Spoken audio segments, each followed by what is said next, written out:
Like that. Okay, I think we're cooking. I think we're cooking.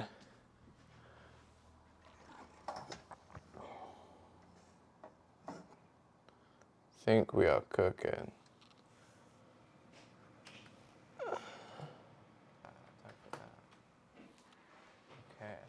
Okay, we're cooking. I think we're cooking. We're cooking, we're cooking. All right. Let me send this out. I think we are cooking.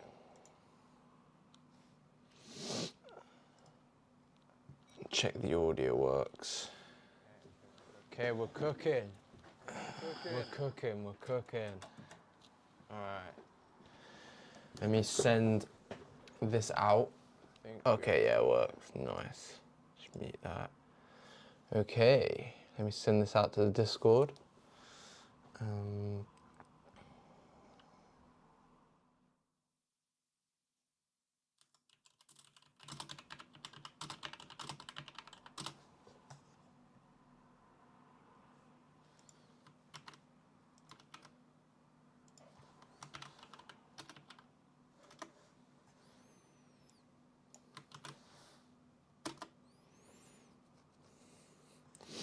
Okay, there we go. All right, hello everyone, welcome. Hello. Yeah, so today we're just going to be answering some questions. So I'm going to pop the questions up and we're going to get cracking on them. If you have any questions as well in the chat, then yeah, let me know. But we've got some course topics that we're going to go over today. So yeah, I'm going to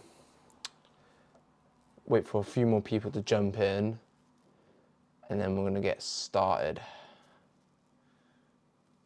But I'm just going to make sure everything is okay.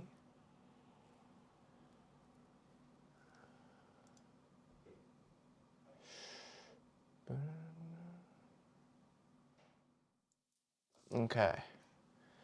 What am I doing? Doing this one. Okay, this is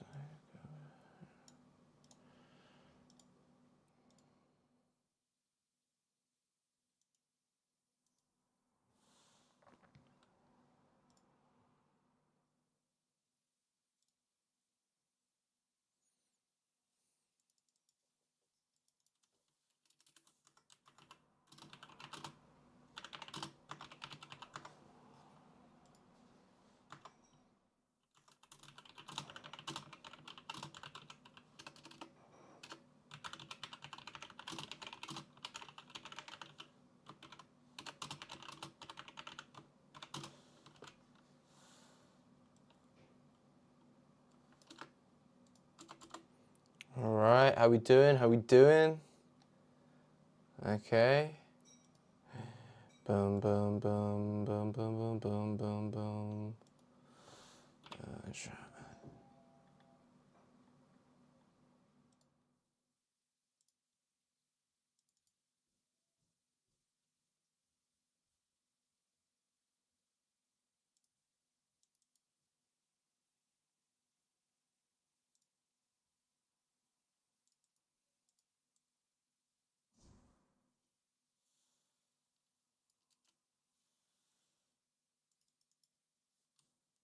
Okay.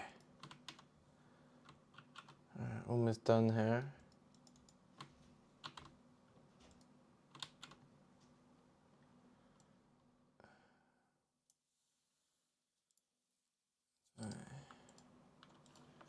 Okay, how we doing, E?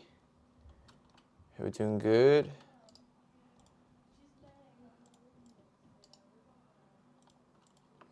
There we go.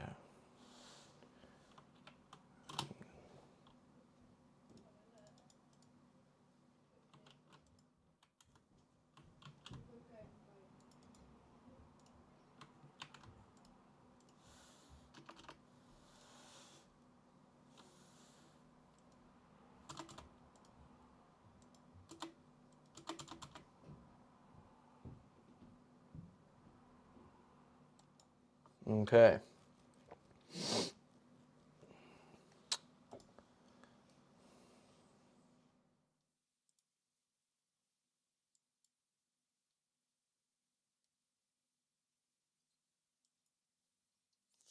Right, so let's do this. So first of all, I'm going to answer some of the questions that are inside of Canva.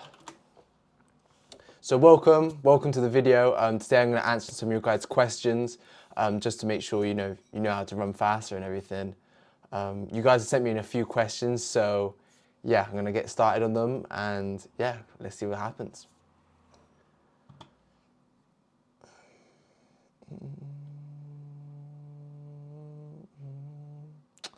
Okay, so I'm going to answer some of these questions. Let me try and grab them up.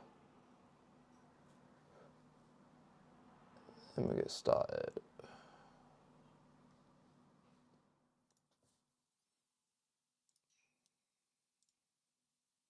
Okay.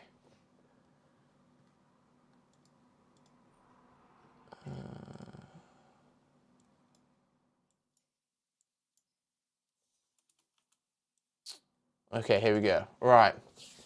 Welcome. I think we've got a few more people in here, so yeah, let's get cracking. Welcome everyone. And today we're just going to be answering some of your questions on this live stream. So yeah, I've got a few questions up in the chat, a few questions here. So yeah, we're going to get started. First, we're going to answer E's question. What exercises can I do to improve explosive power and rate of force production to have more explosive block start? So there's a few exercises that you can to do that. Specifically with the block start, obviously we want to have powerful quads, and we also want to have powerful glutes as well. So some exercises to do for explosiveness. Obviously, the main things that are going to help you out is going to be like plyometrics and things like that. So box jumps, hurdle hops and things like that. You can also do like standing long jumps. But for the gym, specifically in the gym, I like doing Bulgarian split squats. Don't go too heavy. Go about 3 sets of like five reps, and go like a moderate weight, but while keeping, the movement fast and fluid. I would also have in there some trap bar deadlift. Trap bar deadlift is good. You can raise it a little bit, so you can put a bit more load on it, so you can get like a little box and pop the box underneath the weight, so you're raising it a little bit, and then you can explode upwards a bit more quickly. That's a really good exercise to do for that one. And yeah, another one for block start. Quick acceleration. Trying to slap one more in there. Explosive power. Obviously cleans as well. Cleans is like a essential exercise in there as well, because you've got the triple extension and everything. So I'll definitely include some cleans into your training. Yeah, definitely hang cleans, because obviously when you pull it up, you're getting that triple extension, which is going to be like when you're driving out, because obviously you've got that triple extension when you're driving. So yeah, hang cleans. Make sure they're power cleans as well, to make sure they're explosive and everything. We don't want to have, kind of, we want to have strong positions, and we want to have the same positions that we're going to have on the track that we do in the gym. So yeah, that's why we incorporate exercises that we can replicate to the track. Okay, so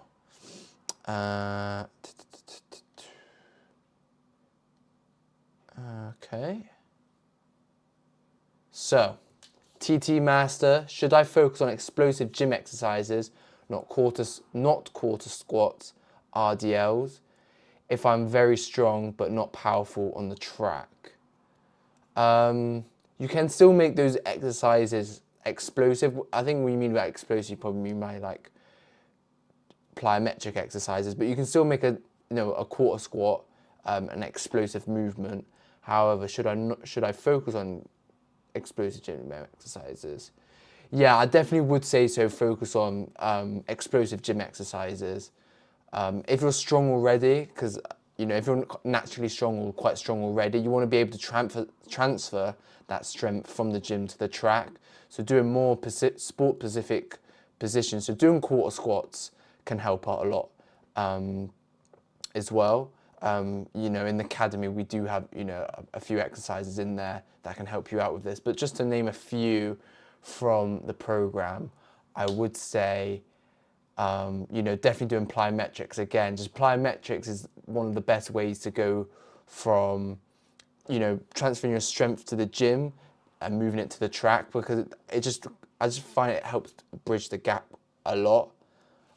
So yeah, I definitely would say, do some plyometrics with box jumps. You can do some bounding as well, just to name a few exercises.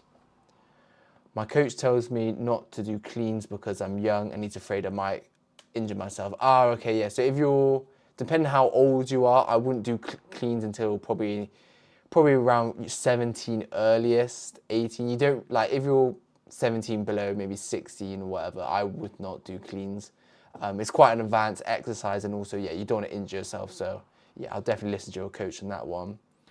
I've been injured the last couple of months. Any advice to restart track again?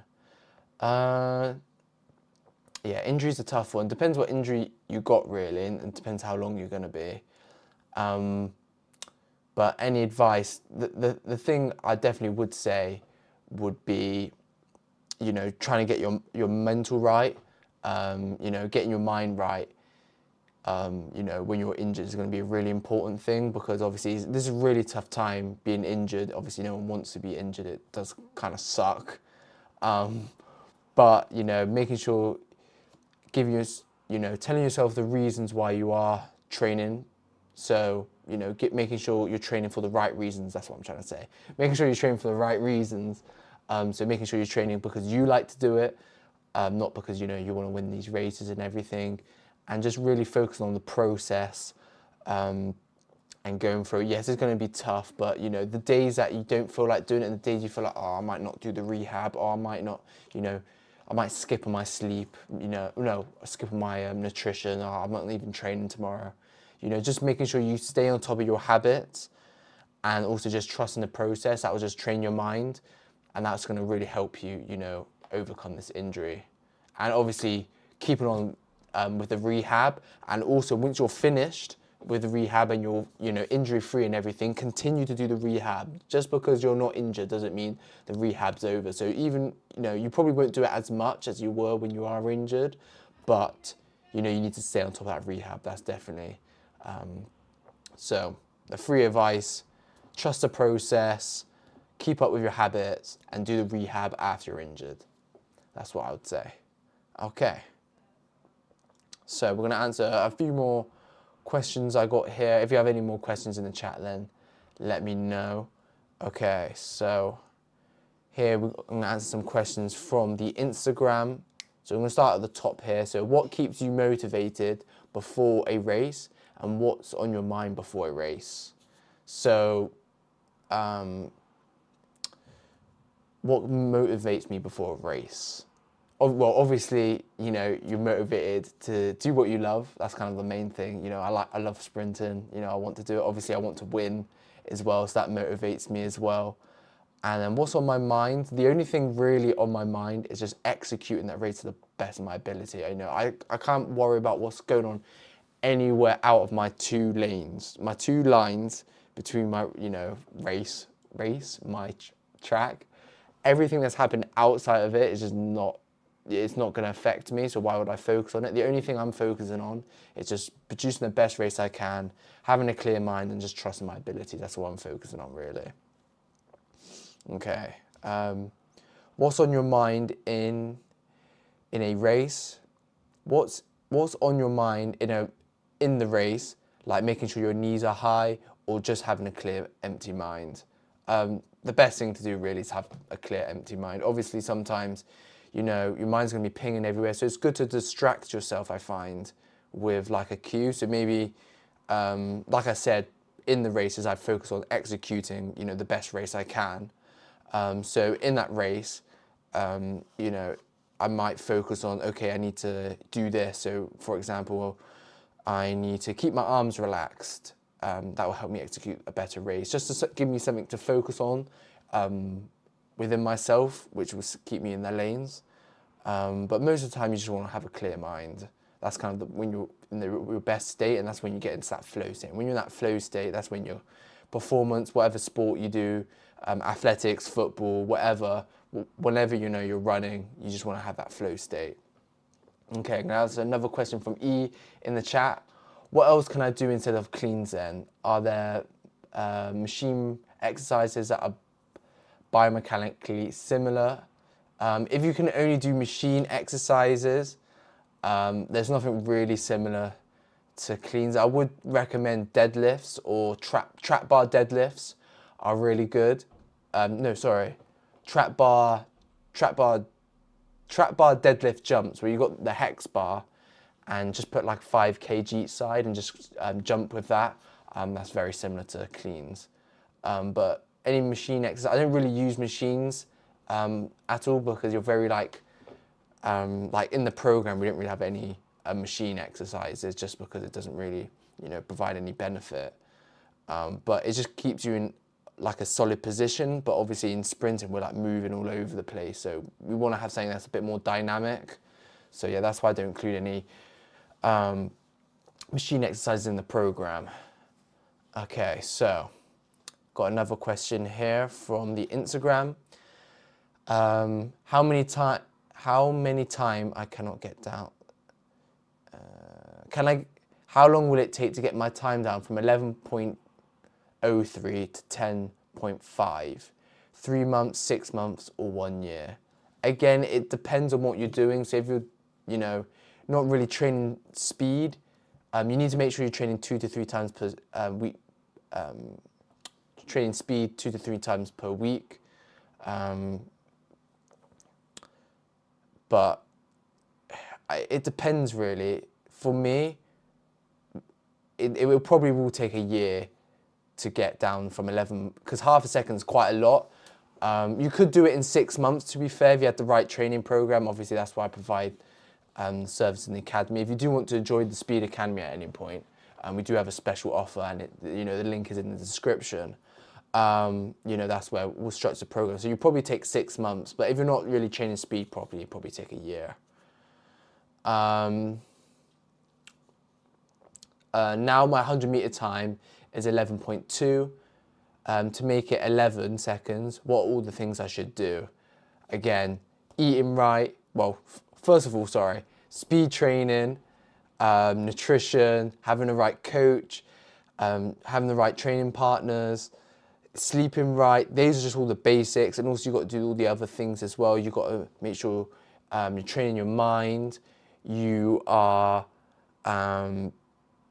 getting the right feedback on your sessions, you're doing the right races. There's just so many things that go into, running just even 11 seconds.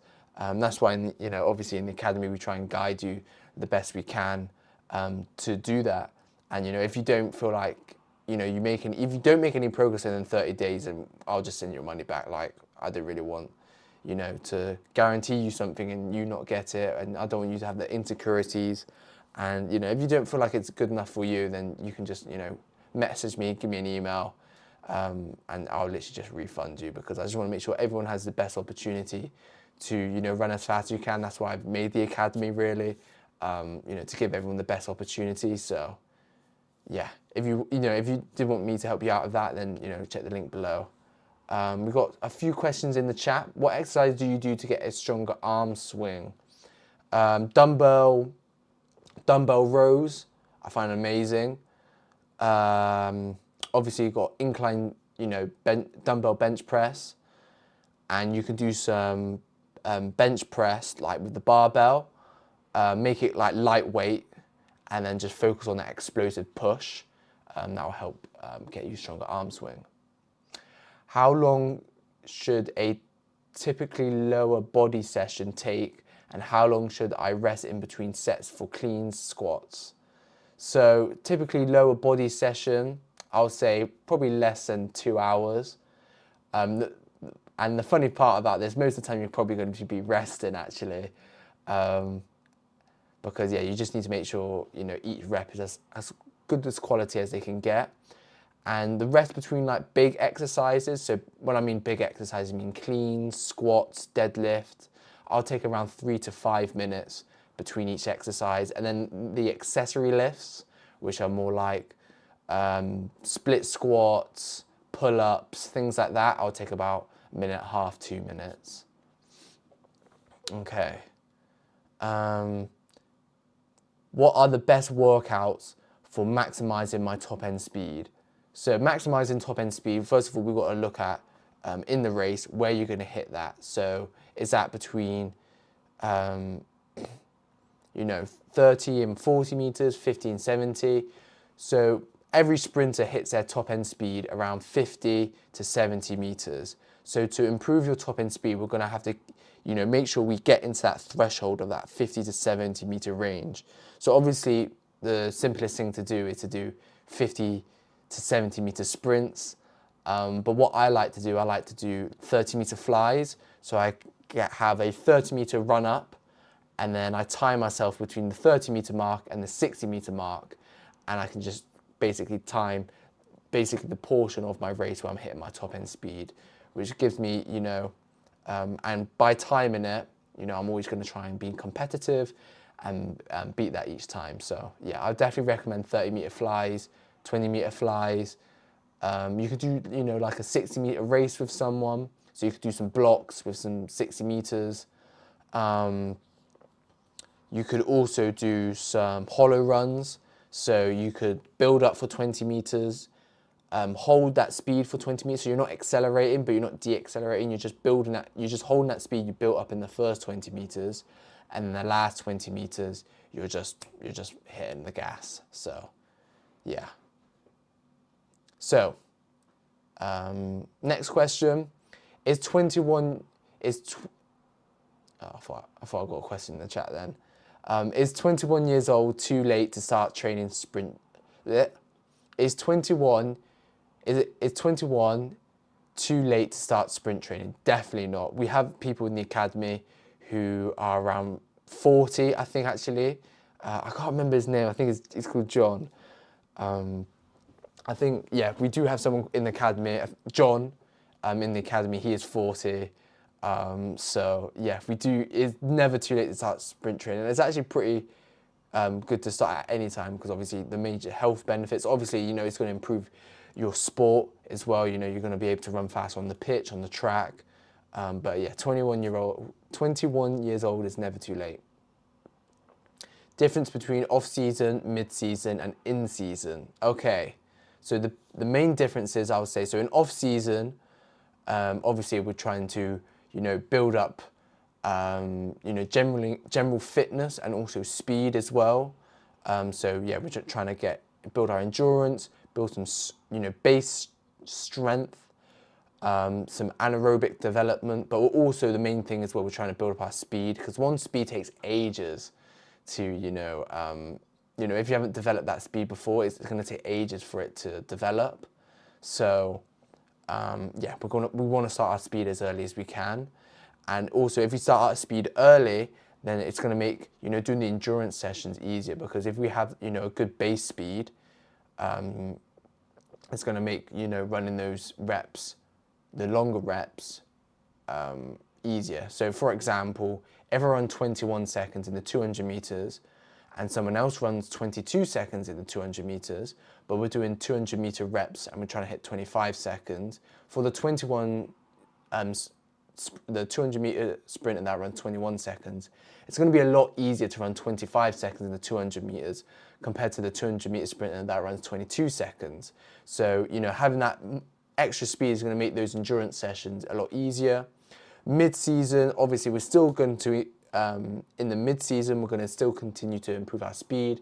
We're going to have some speed endurance sessions in there, and we're going to taper the weight down slightly so we can have a bit more power in our movement. So it's not just strength-based. And then in season, we're completely tapering the sessions, and we're literally just doing speed to make sure our body's ticking and we have enough energy for for our races and competitions and matches also.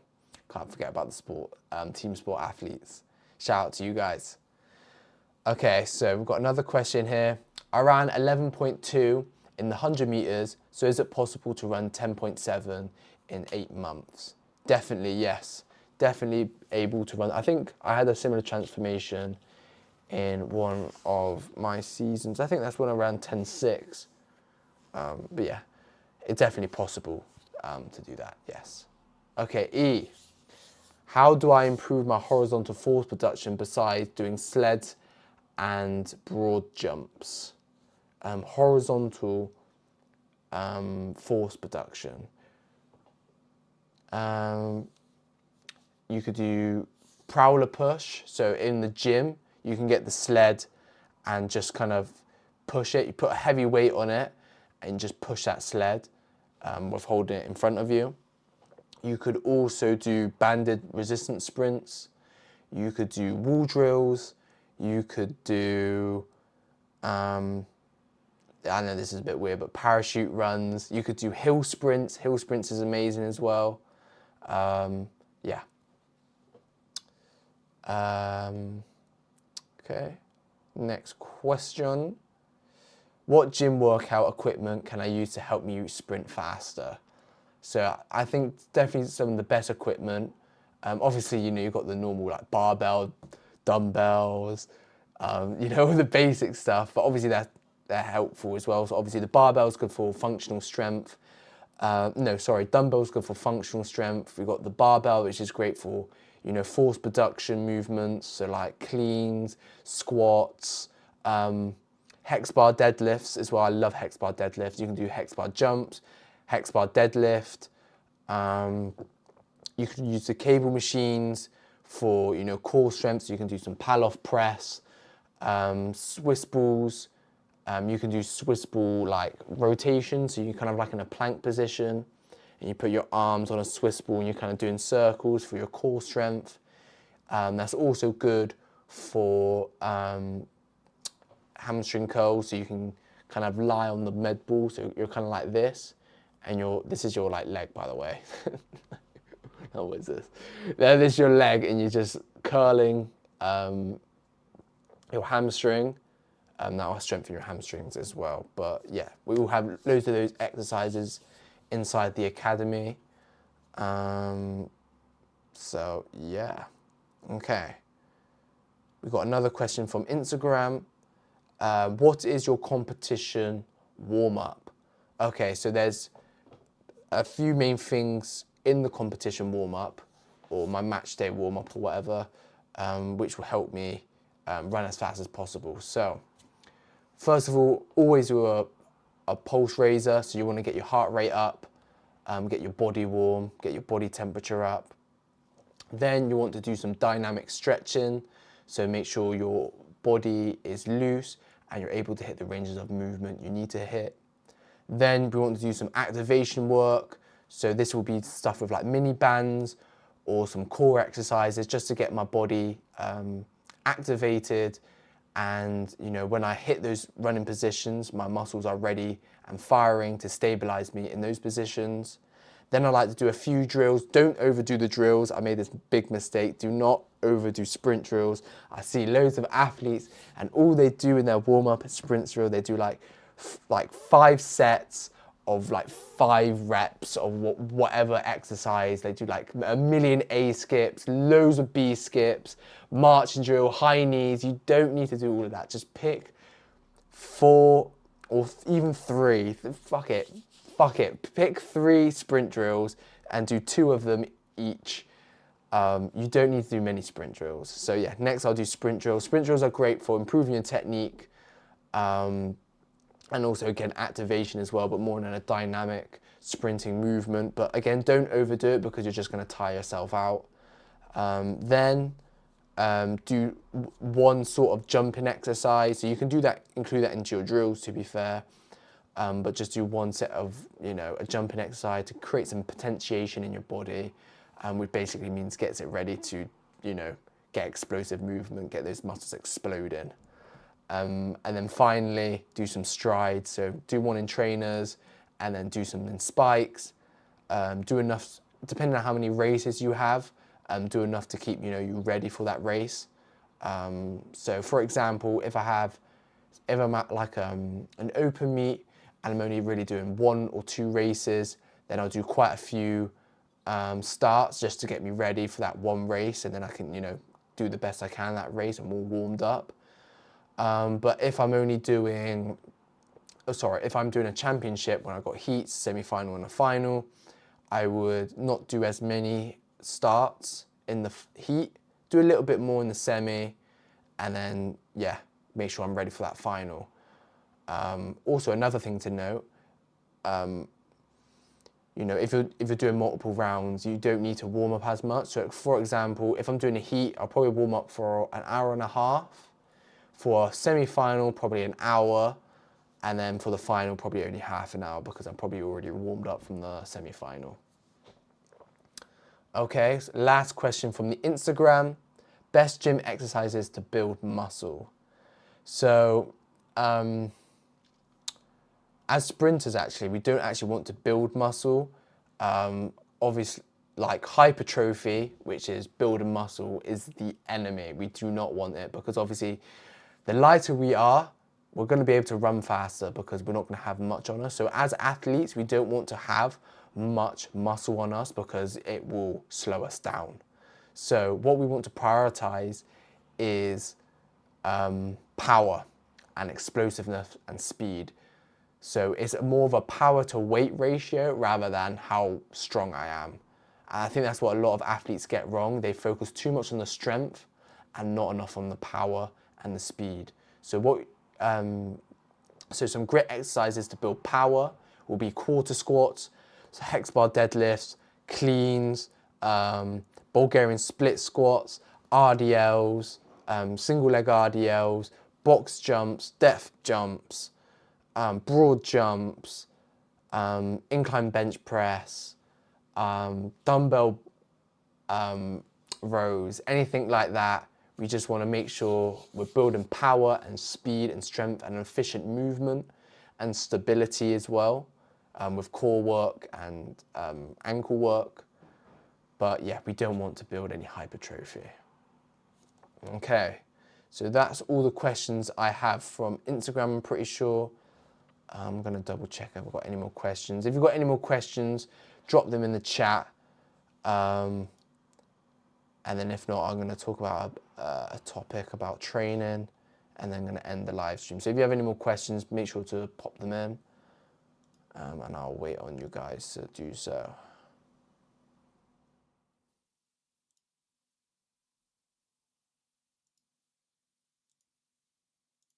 Any questions?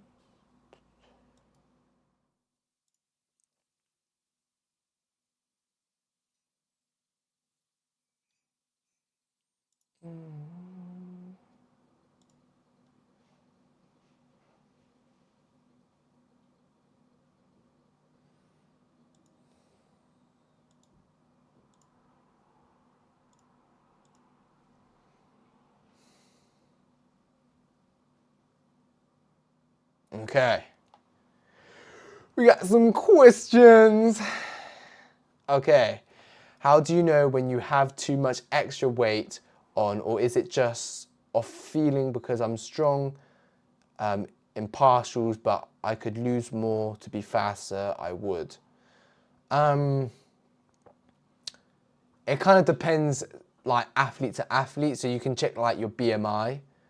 I know that's a really rough estimate. You can check your BMI, but I don't know. The main things, like, you don't want to get too worried about this. And this is what my coach said to me. If you can look in the mirror, like, let's be real here. We're all athletes, right? And, you know, as athletes, we look good. You know, we're built, you know, we're looking good. So unless you're really skinny, you're not really muscly, like, developed, if you look in the mirror and if you can see your six pack, then you're probably fine. If you can see your six pack and your veins, you're probably fine. If you really want to be really specific, you can look at your BMI. I'm not sure really, I know for like 200 meter sprinters, you should have a BMI around 23 at racing, but again, your weight's going to drop naturally when you get to racing. So unless you're like, unless you look in the mirror and you know, like you can't see your six pack and things, and you know, but I don't think you should overthink it. Just wondering, what do you do in your rest days? So my rest days, what do I normally do? I don't know. In the rest, because normally on my rest, well, in the week, I'm kind of like structured. I'm like, okay, I got work and I got training. So I kind of like to do kind of what I want. There's actually a rest day today. Yeah, it's a rest day today. So I'm just chilling, making a little live. But I like to do at least one recovery kind of habit. Whether that's kind of, I don't know, anything really. But yeah, I just make sure I eat well. And I get good sleep. That's kind of the main things I focus on. The main things I focus on the rest day is resting my mind, because obviously in the week I'm like all over the place. Well, not all over the place, but you know, I'm a busy guy. So I need to make sure I rest my mind. That was a bit cringe. And obviously I focus on, you know, getting to sleep on time and then just eating well, really. And if I want a little sweet treat, I will have a sweet treat. A Sprinters blog, we got an OG in the chat. Joshua, good luck with a Bucks. You're racing at 2? Yeah, good luck, my G. Do your thing. Do your thing, my guy. Yeah, man. Bucks. If you don't watch the Sprinters blog, then watch the videos. But yeah, how do I run a 200 meter indoors? Asking for a friend, brother. I don't know how to tell you. I've never ran a 200 meter indoors, so I don't know. I'm as clueless as hopefully not. Hopefully you're not clueless, but I am as clueless as one could be. So I don't know, brother, but do your thing. I have no idea how to run 200 meter indoors. The closest, I think the fastest I've ran on an indoor track with like the circle thing, you know I'm on about, is to do a warm-up lap. So yeah, I don't know.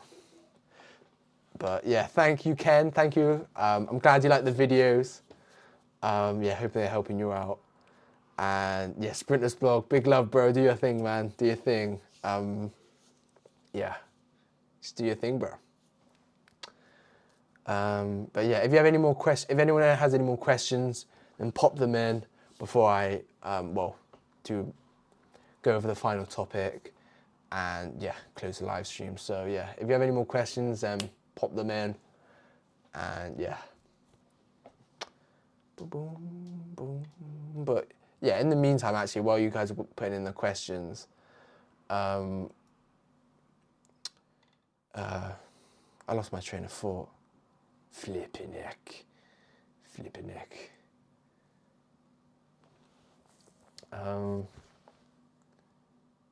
Actually, you know what? If you have any more questions, I'm going to say my final topic now, actually. If you're putting any questions in, but yeah. So the final thing I wanted to say here, obviously, you know, I titled the video "Why you're not running much faster."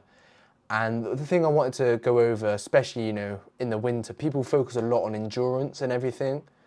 But to run faster, you need to run fast. It is as simple as that. If you do not do the work to run faster, if you do not do, you know, the reps at fast speed, if you do not give yourself enough rest, you will not run faster. It's as simple as that. And speed, quite frankly, takes a long time to build up. So if you're not doing speed work consistently every week, it will be hard to improve your speed. You know, doing long runs or sub-maximal work, yes, it's going to help you sustain that speed, but if you don't have the speed in the first place, you're not going to run faster. It's as simple as that. So making sure you do at least, if you're a 100 meter sprinter, make sure you do 2 speed sessions per week.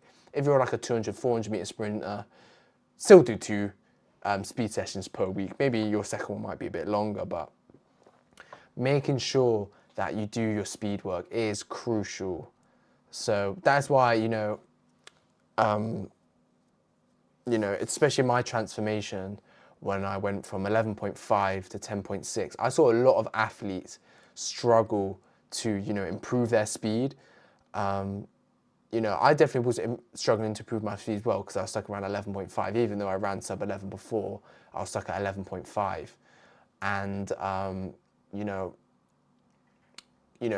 going through this trial and error of trial and error in this period, I was able to, you know, find what works, find what doesn't work, and obviously I found what works for me, and I ran 10.6 in that season, which was, you know, doing speed work consistently, like flies, hollows, and then obviously acceleration work as well. But yeah, when doing this transformation, I saw loads of other athletes, you know, from all different sports struggling to improve their speed. And that's one of the reasons why I've created the academy, to make sure all athletes that are struggling to improve their speed, you know, if you feel like, you know, you're putting all the hard work, but it's just not, you know, showing up in the race day. And I know how that feels, and it fucking sucks. It fucking sucks. You know, you put all that hard work in and it just does not pay off in the race. And yeah, and just like getting inconsistent performances, it just does suck. So that's why I've created the academy, to make sure every athlete does have the opportunity. And if you did want to, you know, join the academy and, you know, work with me one-on-one, and I'll provide you a speed training program that has proven to work with my athletes and many other athletes, and obviously I want to help you out, then check the first link in the description. If you don't want to jump in straight away, then we do have my 53-day free training plan, and I'll also send you a tip for free for the next 53 days. So yeah, if you did want to join that as well, that's completely for free, where I'll send you, you know, a tip for free every day, and also my 53-day training plan. But yeah, I just want to, you know, if you are serious about improving your speed, then do please check the links below, because I would love to help you out. Even if, you know, you do only use a free one, then yeah, let me know. But yeah, so that's the closing statement about speed. Make sure you're doing your speed work. And the final question of the live stream: do plyometrics or train heavy before or after? Okay, so I think you're trying to say, do I do plyometrics first, or do I do heavy work first? So it kind of depends. It depends what the focus is on the session. What I find sometimes is that doing the heavy work, it really does depend what your focus is on the session. I'm just trying to think. I would say do the heavy work first. So say in your session doing some heavy squats or some heavy deadlifts, do them first, do about 3 sets of 3 at the start of your session, and then give your time, do some accessory lifts, and then I'll do some plyometrics at the end. Or what you could do, which is amazing, do the heavy lifts, so you do your squats, and as soon as you've done the squats, do a few jumps. This is contrast training, so your body's got used to, you know, the heavy movement, and then as soon as you remove the weight and you just do a jump, you know, your body's gonna, you know, be like, whoa, what's going on? I can produce so much more power now. And, you know, you're gonna get that, you know, great stimulus of being able to produce a lot of force. So that's a great thing to do. So do your heavy lift, and then, you know, stop doing the heavy lift and then do a jump. I find that does great. But yeah, I think that's all the questions and everything. Yeah, if you did want my free training program, then check the link below. If you do want to work with me one-on-one, then check the first link below to join the Speed Academy. But yeah, that's everything. I hope you guys enjoyed. I really enjoyed doing this live stream, and you know, we actually got a lot of questions in here. So yeah, I'm very grateful for that. I'm definitely going to try and do something like this more often. But yeah, just keep an eye on my Instagram story for the next live stream. But yeah, I'm definitely going to try and do these more often. This was really fun. And yeah, thank you, Kobe. And yeah, I'll catch you guys in a bit. And yeah, take care. And now I've got to figure out how to turn this off. Here we go.